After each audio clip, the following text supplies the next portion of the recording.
This is kind of interesting. Goldman Sachs is looking to end its partnership with Apple. Now, if you guys didn't know, Goldman Sachs teamed up with Apple here, and they were going to finance Apple's debit card slash credit card. If you remember, Apple about 2 or 3 months ago said, "Hey, we're going to start having um, our Apple Pay card that will pay like 4.5% interest, which is going to immediately destroy most all competition in that space of high yield savings or high yield checking accounts." And so that was just at like 2, 3, 4 months ago. Well, Goldman Sachs is already announcing, hey, it was good, but we're done. And so here it says Goldman Sachs is going to lose over $1 billion due to its Apple partnership. It's now discussing with American Express about taking over the Apple credit card business.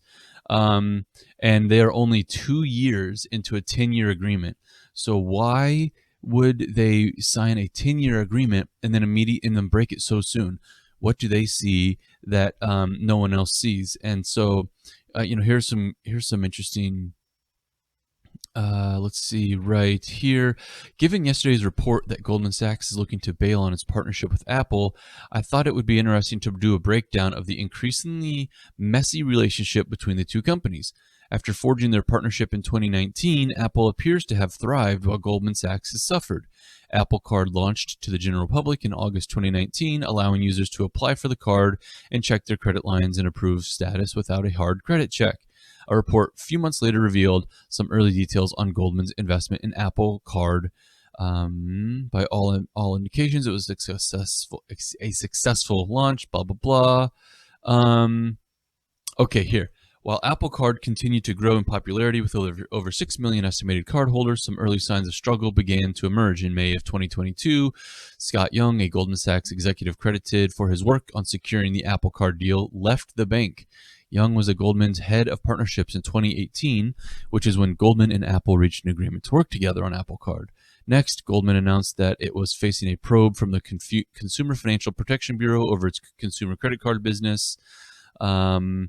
And that Apple Card's rapid growth and Goldman's struggle to keep up with the scale were to blame for the investigation.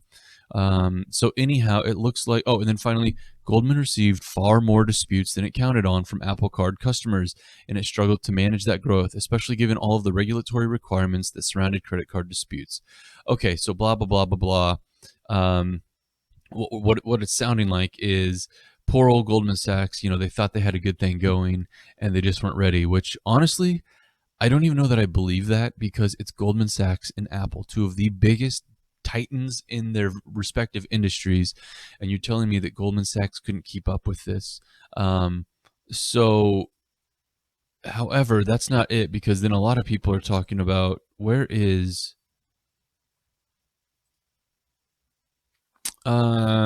man, somebody had in here a really good chart.